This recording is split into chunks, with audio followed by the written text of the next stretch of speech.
one of the big challenges I think that we have and that we've seen with so many folks is that we tend as believers to live the same way as our culture. We don't live differently. We're not called, we don't sense the calling to live differently. Yeah. One of the big challenges I think for alumni and for students is the debt is going to keep them from giving. How do we deal with giving in the side of, I don't have any resources, the widows might? What do you do? Well, it's interesting because I would really recommend going to a website called globalrichlist.com and take the combined income of your family. So don't just think in terms of what's my income, but what income am I benefiting from? So, sometimes your room and board has been, paid, and a lot of your expenses, and even when you buy coffee or where that's coming from somewhere.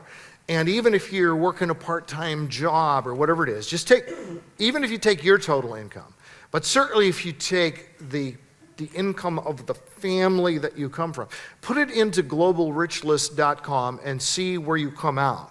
There's a very good chance, if you include your parents, that you're going to be in the 99th percentile. That's the same percentile that Bill Gates and Warren Buffett are in. They just happen to be at the very top of that percentile. Okay, but maybe you're in the 98th percentile. Maybe you're as far down as the 97th percentile. There's probably no one in this room that's anywhere at the 95th percentile or below. And you'll find that out when you put the figures in, which is pretty stunning. So whenever we say, I can't afford to give, okay, and then you look at the biblical examples of giving, the poor widow who took everything she had and gave it away.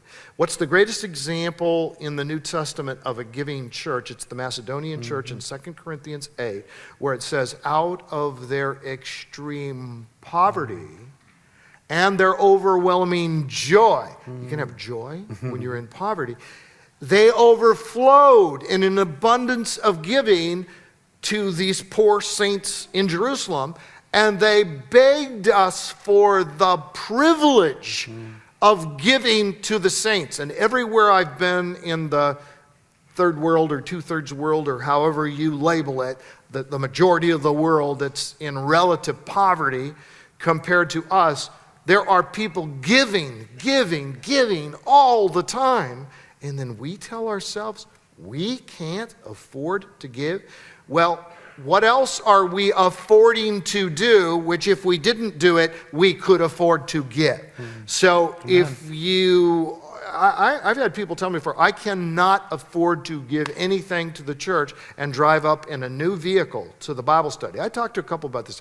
We cannot afford to give. And I said, okay, I'm not judging you for driving a new car. I'm simply pointing out to you the fact that if you can't afford to give, there are maybe reasons why you can't afford to give, and maybe that's one sitting right there.